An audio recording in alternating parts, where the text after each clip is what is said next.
శివపూజ చేసేటప్పుడు మనందరం ఒక ధ్యాన శ్లోకం చదువుతాం కదా. చాలాసార్లు దాని అర్థం పూర్తిగా తెలియకుండానే అనేస్తూ ఉంటాం. కాని ఎప్పుడైనా ఆలోచించారా, ఆ చిన్న శ్లోకం వెనుక ఈ మొత్తం బ్రహ్మాండానికి సంబంధించిన ఒక పెద్ద రహస్యం దాగి ఉందని? అవునండి, మనం మామూలుగా పఠించే ఆ మంత్రంలోనే ఇంత లోతైన అర్థముందని తెలిస్తే నిజంగా ఆశ్చర్యం కలగక మానదు. సరే, మరి ఈ అద్భుతమైన ప్రయాణంలో మనమేం తెలుసుకోబోతున్నామంటే, ముందుగా అసలు ఆ శ్లోకమేంటో చూద్దాం. ఆ తర్వాత ఆ లింగస్వరూపం ఈ విశ్వమంతటా ఎలా వ్యాపించిందో తెలుసుకుందాం. అప్పుడు జ్యోతి, స్ఫటికం, అమృతం ఈ 3 పదాల వెనకున్న అసలైన అర్థమేంటో చూసి చివరగా ధ్యానం యొక్క నిజమైన అర్థమేంటో గ్రహిద్దాం. ఇక మొదలు పెడదాం.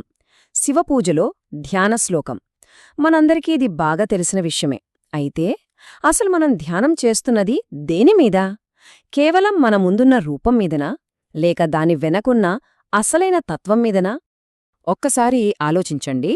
మనం పూజలో కూర్చున్నప్పుడు మనసు దేనిమీద లగ్నం చేస్తాం? చాలామందికి మన ముందున్న చిన్న శివలింగం మీదే ఉంటుంది కదా. కాని నిజంగా మనం ధ్యానించాల్సింది దానిమీదేనా, లేక దాని వెనుక మన ఊహకు కూడా అందని ఒక మహాద్భుతమైన అర్థముందా? ఆ ప్రశ్నే ఈరోజు మన అన్వేషణకు మొదటి అడుగు. ఆ రహస్యాన్ని మనకు తెలియజేసే తాళంచెవి ఇంకెక్కడో లేదు, ఈ శ్లోకంలోనే ఉంది. చూడటానికి పెద్దగా ఉన్నా ఇందులోని ప్రతి పదం దైవం యొక్క నిజస్వరూపాన్ని మన కళ్ల ముందుంచుతుంది. ఇది కేవలం శ్లోకం కాదు, ఒక దర్శనమన్మాట. నిజమండి, ఒక్కసారి ఈ శ్లోకానికి అర్థం తెలిస్తే ఒళ్ళు గగురుపొడుతుంది. ఇందులో ఎలాంటి సందేహం లేదు. ఎందుకంటే మనం దీన్ని కేవలం ఒక పూజలో భాగంగా చదివేస్తాం. కాని ఇది ప్రార్థన కంటే చాలా ఎక్కువ. ఇది ఈ మొత్తం విశ్వం యొక్క వర్ణన. మన చిన్న పూజ గదిలో చేసే ఒక సాధారణ ఆచారాన్ని ఒక గొప్ప ఆధ్యాత్మిక అనుభూతిగా మార్చే శక్తి ఈ శ్లోకానికి ఉంది. సరే, ఇప్పుడు చూద్దాం విశ్వమంతటా వ్యాపించిన లింగం అంటే ఏమిటో. అంటే మన పూజగదిలోని చిన్న లింగం అనే ఆలోచన నుండి ఈ మొత్తం బ్రహ్మాండమే ఒక లింగం అనే మహాద్భుతమైన భావన వరకు ఎలా వెళ్లాలో చూద్దాం. చూడండి, మనందరం పూజ మొదలుపెట్టేటప్పుడు మన దృష్టి మన ముందున్న ఒక చిన్న భౌతికమైన లింగం మీద ఉంటుంది. అది మట్టితో చేసిన పార్థివలింగం కావచ్చు, లేదా ఏదైనా లోహంతో చేసినది కావచ్చు.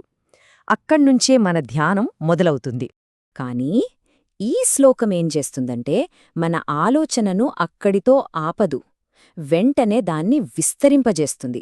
ఆ శ్లోకంలోని మొదటి పదాన్నే తీసుకోండి, ఆపాతాళ నభస్థలాంతా. దీనర్థమేంటి? పాతాళ లోకాల నుండి మొదలుపెట్టి ఆకాశం చివరిదాకా, అంటే కింద పాతాళం నుంచి పైన ఆకాశం వరకు ఈ మొత్తం బ్రహ్మాండమంతటా వ్యాపించి ఉన్న ఒక మహాస్వరూపం గురించి మాట్లాడుతున్నామన్నమాట.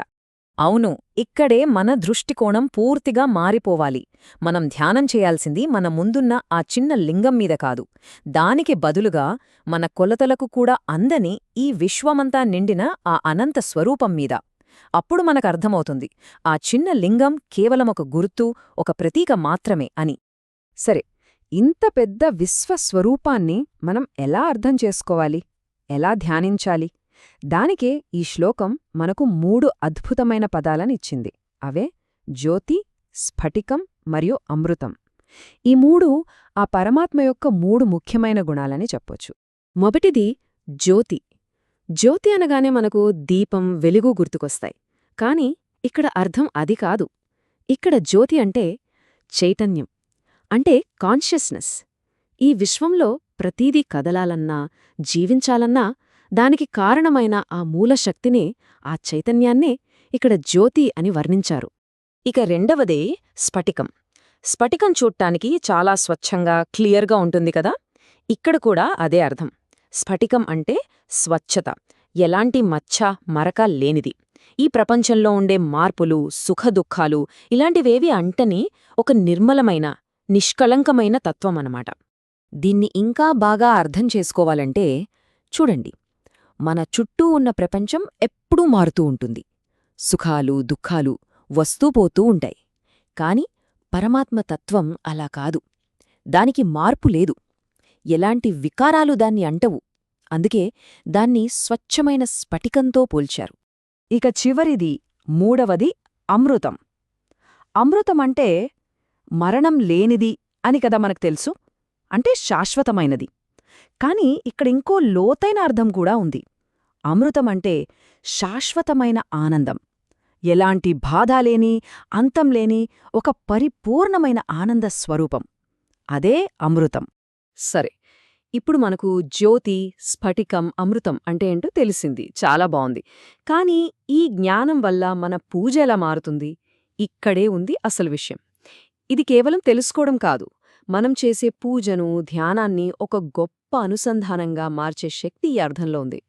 సో, ఈ శ్లోకం మనకొక కంప్లీట్ మెడిటేషన్ ప్రాసెస్ని నేర్పిస్తుంది.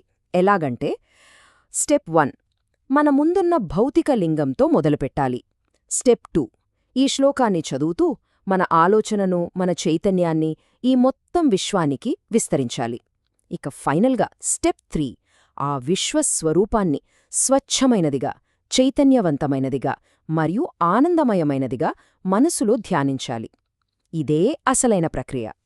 ఒక్కసారి ఈ అవగాహనతో పూజ చేస్తే దాని ఉద్దేశ్యమే మారిపోతుంది. అప్పుడు పూజ అంటే ఏదో ఒక విగ్రహానికి దండం పెట్టుకుని కోరికలు కోరుకోవడం కాదు. అది మన లోపలున్న చైతన్యాన్ని, ఈ విశ్వమంతా నిండి ఉన్న ఆ మహాచైతన్యంతో కలపడానికి చేసే ఒక అద్భుతమైన ధ్యాన ప్రక్రియగా మారుతుంది. మరి చెప్పండి, ఇకపై చేసే పూజలో ధ్యానం ఎలా ఉంటుంది? ఈ అద్భుతమైన అర్థాన్ని మనసులో పెట్టుకుని ధ్యానిస్తే ఆ అనుభూతి ఎలా ఉంటుందో ఒక్కసారి ఆలోచించండి.